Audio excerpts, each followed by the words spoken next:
Hello and welcome to another episode of the Ice Cream for Everyone podcast. This is your host, Willem Vanderhorst. So I wanted to record a quick update. I've been meaning to do this for a couple of weeks. You know that this is like a regular chant of mine of being late on my schedule and behind on everything. So I'm not going to go over that for too long. So you're probably bored of hearing that particular story. Or at least I am, even though I keep repeating it. So I'm probably not that bored. Anyway, 5th of July already. I'm recording this on Friday the 5th of July. Funny enough, and I really hadn't announced this on my podcast yet. So this is why I'm recording a little bit of a hopefully fairly brief monologue summer update episode to just keep in touch with you, my listeners, about what's going on. And I think I said in the last episode that if I remember correctly in the intro, I said I was probably going to be taking a bit of a summer break. But there's a little bit more going on, and I hope to update you on everything else happening a little bit sooner.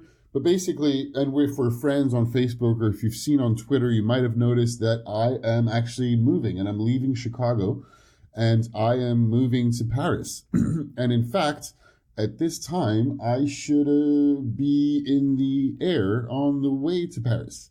I symbolically, so I'm turning 40 in a few weeks on the 19th of July. Organizing a big party. Keep in touch and send me a message if you want to come. It's in Spain though, but it's going to be awesome.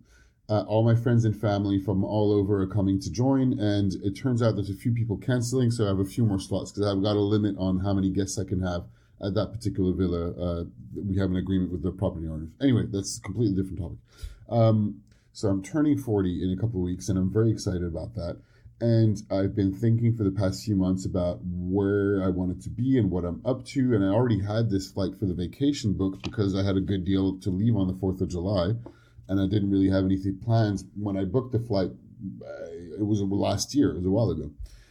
Anyway, and in the past few months, a lot of thinking done around where I want to be, where my close ones are, and my parents, etc. Long story short, I decided actually, you know what's in the middle of all that is Paris. Paris is the closest spot to get to both work opportunities in Paris and in Europe, as well as in London, and friends. And some of my best friends are in the UK, and they've moved away from London, but they're in different parts of the UK. Some are still in London. I still have old friends and cousins in Paris. My parents and my brother and sister and my nieces are in the south of France. Other of my oldest friends are in another part of the south of France, like around Perpignan versus around Bordeaux. You know, I love skiing, and there's the Alps are not too shabby and pretty easily accessible from Paris, etc., etc. There's a long list of everywhere I looked. Even though I love Chicago very much for a lot of different things, I don't really have a lot of close people over there, and I'm still single, and I'm loving the freelance consulting the way I'm doing it. I'd love to come back to Chicago, and I want to come back to the States on a regular basis. So in the meantime, after a lot of thinking, it's been 15 years since I left Paris in the summer of 2004. I'm turning 40 this summer, and I feel like it's time to go home. And I started having the thought, I'm ready to go home. You know what? I'm ready to go home. I'm very well aware of all the, pros and cons of living in Paris and in France. And after a little over 2 years in Chicago, I'm aware of the pros and cons of Chicago as well. There's a lot of pros and cons to both. I mean, there's a lot of great things about Chicago. There's a lot of great things about Paris. They're just different cities. And the proximity to friends and family, to a lot more friends and family in France, is making me think, you know what, it's time to go. So I made, I got ready and did all the things I wanted to do in Chicago.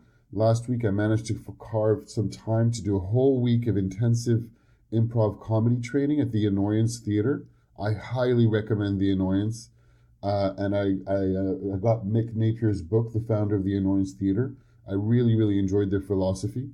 And it was funny because apparently they have a reputation for being a little bit of the bad child, the bad stepchild, or the dangerous or weird or wacky stuff, which is not exactly their improv philosophy. They just happen to have weird shows. Not necessarily weird, but a little bit out there, which I like. I really appreciate that.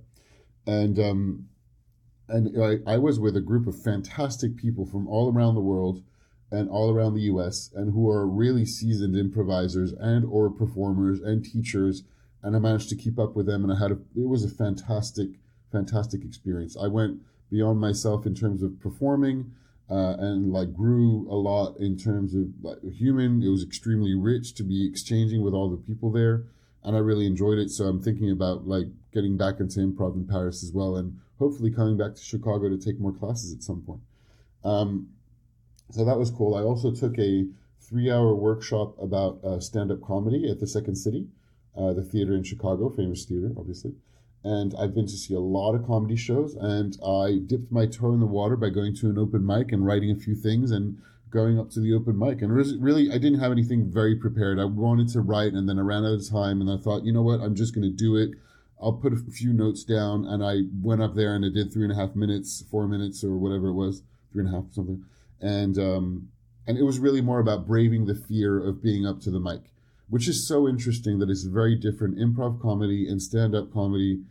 You know, I think I managed to keep up with the other people participating in the class, thanks to my training in coaching and in public speaking and managing workshops at work, and having done growth and development courses with Landmark, things like that I think like the parallel, and also role-playing games on the story and character interpretation big time helped me. On the other hand, what didn't help me is role-playing games are all about looking for stories and plot. And I learned that improv is like, if you try looking for the story and where things are going, you get lost, and it's just not a good idea. But that was, by the by, interesting. And the whole philosophy of the annoyance is all about stepping up and taking responsibility to be a character, and to take not to take the lead necessarily, but being a character. And they call it like, what's your deal as a character? And, you know, you hear like a lot of yes and they're all about like, no, you can say no, you can ask questions. They're about like not having many rules and breaking them. And I didn't know what the rules were in the first place, so it didn't really mess up with me. And I thought it made total sense to like, as soon as you step on stage, to have something as like, this is my character, and something very simple. It could just be an emotion, a one word, or even a body language, but something that like gets you started on, this is my character, and then you can build from there. So like, it could be, you know, you walk on stage and I love pizza is my character. And then you go from there. Like, who is somebody who loves pizza? And that's your first thought. Or I'm happy, or I'm sad, you know, or like walk in with a body language, and that's like what your character is about. And you start from there and build from there with the other person on stage. And if you have any ideas about like what should there be on stage, rather than laying it on the other person who doesn't know what's going on in your head, you just be the thing that you think there should be there. And then build with the other person. Anyway, it was a lot of fun. I really learned a lot. It was fantastic experience. So, and I was wrapping up everything, had lunch with clients, finished up all my work projects, organizing like my 40th birthday, which is a big deal. So that I've been busy with that. I had to reschedule some guest conversations for the podcast because I was like, this is not going to work out. I still am looking at doing that pivot, which I really, really want to do. And change the podcast or experiment with playing role-playing games with people from creative industries. I was trying to schedule 3 strategists. I haven't managed to do that yet, also partly due to my schedule. And after having met so many people in improv comedy, and there's a lot of people in improv comedy doing role-playing game podcasts, I'm thinking, okay, maybe we can mix it up. Maybe I can have like one strategist, one designer, one person who is an improv comedian. I don't know, we'll see. So again, if you're interested in this idea of playing a role-playing game, please get in touch with me. So let's see what else. And so, yeah, the final thing is I thought, okay, I'm leaving Chicago on the 4th of July and I'll be back. But like right now, I'm going to be looking for an apartment in Paris, celebrating my 40th birthday, going on vacation, catching up with my nieces, my parents, my friend, all my good friends and their kids and all that. It's going to be cool. Of course, my flight was like late and canceled. So I have an extra day in Chicago that is kind of like in the weird space of just, I haven't gone back home. They put me up at a hotel because, well, I don't have a home in Chicago anymore. I moved out of it, which is funny. The dude was like, so don't you live in Chicago? I was like, well, technically I'm kind of moving, so I don't have a place to stay. And I'd rather be right by the airport, but I have time to catch up on a few things. And ironically, I'm like, you know what? I should just record this update for the podcast. I might as well. So I'm recording this from my laptop, from the hotel room. I don't know how the sound's going to come out. I know it's going to be like audible. It's going to be fine. And I'm booked on another flight, and I can catch up because I'm also late on my newsletter. I was just out and about doing a lot of things. I went to listen to blues music. on my last night on the 3rd, which I thought was my last night, but it turns out my last night was the 4th at the airport, missing the 4th of July celebrations. But hey, that happens. It's all good. I was tired. I needed to sleep anyway, so I got a good night's sleep at the hotel, and hopefully my flight is on time today. And I'm looking forward to meeting all my friends and family. Everybody's super excited. We got this whole big vacation. I've been planning this for like over a year, I think nearly 18 months. And I think that's about it. I'm going to be pretty much taking a summer break from the podcast. I might be back here and there, depending on what opportunities I have to record with people. But between my birthday, looking for an apartment in Paris, wrapping up some work stuff. I'll keep up with the newsletter, I think. I might take a 1-month break as well. I don't know. I'll see that next week. I need to translate my website into French, etc. There's like stuff to do, you know? And so I think I'm not going to be doing much from the podcast. If I do manage to record a role-playing game episode, I will start publishing that. But by virtue of that project, I mean, the nature of that project makes it that it's a little bit more complicated to schedule and a lot more complicated to edit. That'll take me a lot longer to edit than these type of conversations or monologues that I'm doing right now. And I think that's about it.